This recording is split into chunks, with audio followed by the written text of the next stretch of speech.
Hello everybody, it's Grampa Scott, and I'm here again with a brand new story and a cool adventure. Today we're going to be reading a book called Beautiful Zoo Animals to Come and See. Have you ever been to a zoo?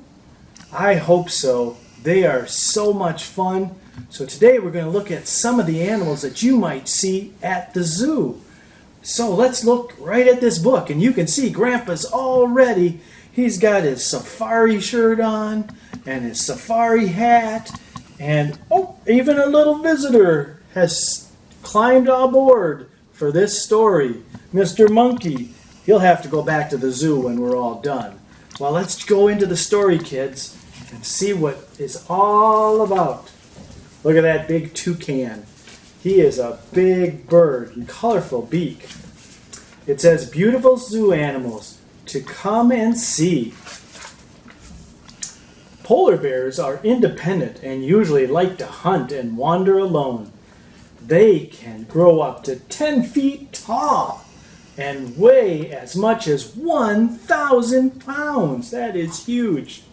Elephants are usually very peaceful animals, known by their enormous size, their large ears, and their long nose. What is that? I think there's some elephants coming from the zoo. Well, yes, they are. There's Mr. Elephant and Mrs. Elephant. They've come along, and they want to listen to the story with you, too, with their big ears. Okay. Zebras are wild horses. They live in Africa. They can be recognized by their vivid stripes going through their body. It is amazing to look at those stripes. What is that? I think there's a zebra coming. Well, yes, there is. Mr. Zebra has come along, too, to join the party of animals. Wow, this is really exciting. We're not even at the zoo, and they're all coming to visit. But there's more. The male lion proudly displays his beautiful mane and is often called the king of beasts. Lions live in a family group called a pride. Roar, says the lion. Well, look at that. Mr. Lion and his brother have come to the zoo to see you guys today. Wow, we're getting to have a full house here. The rhinoceros lives in herds in Africa. They have large horns on their noses, and they can weigh up to 2 tons. That's as much as Grampa Scott's truck. And look at this. Giraffes are the tallest animals in the world. With their long necks, they can feed on the leaves high up on the top of the trees. And here we go. Here's a couple giraffes that have come over. They were hungry, and they wanted to feed on the trees with their long necks. There are so many cool animals at the zoo. I can't wait to go next time, and maybe it'll be with you. A kangaroo is a marsupial, or a pouched animal. The baby kangaroo is called a joey and spends most of his time in his mother's pouch.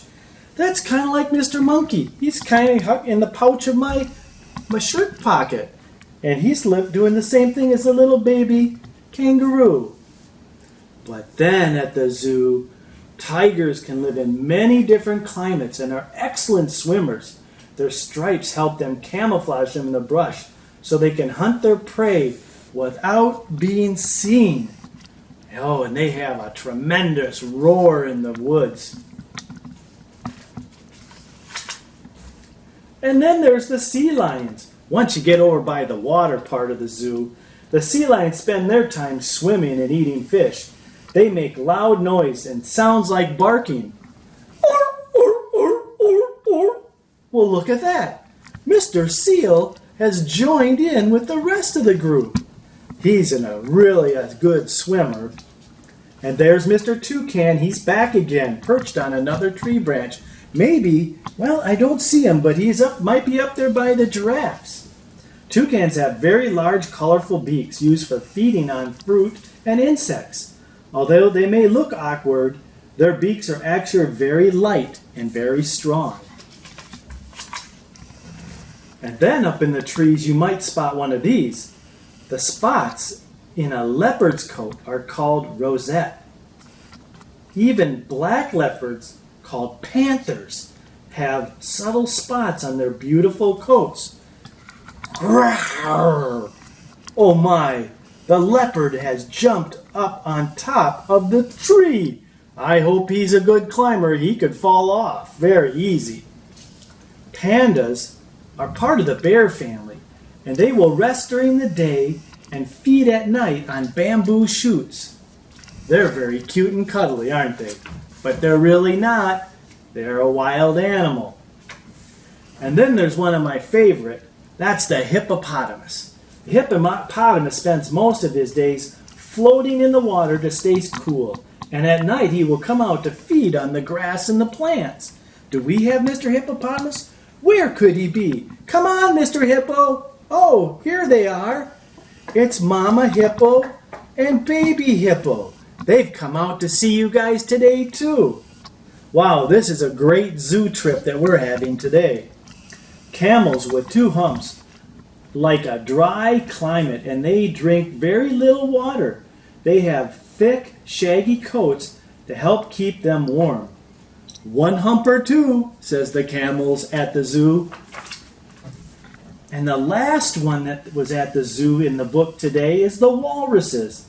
They live in the icy regions near the North Pole.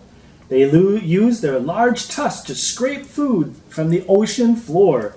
How would you like to have to brush those teeth?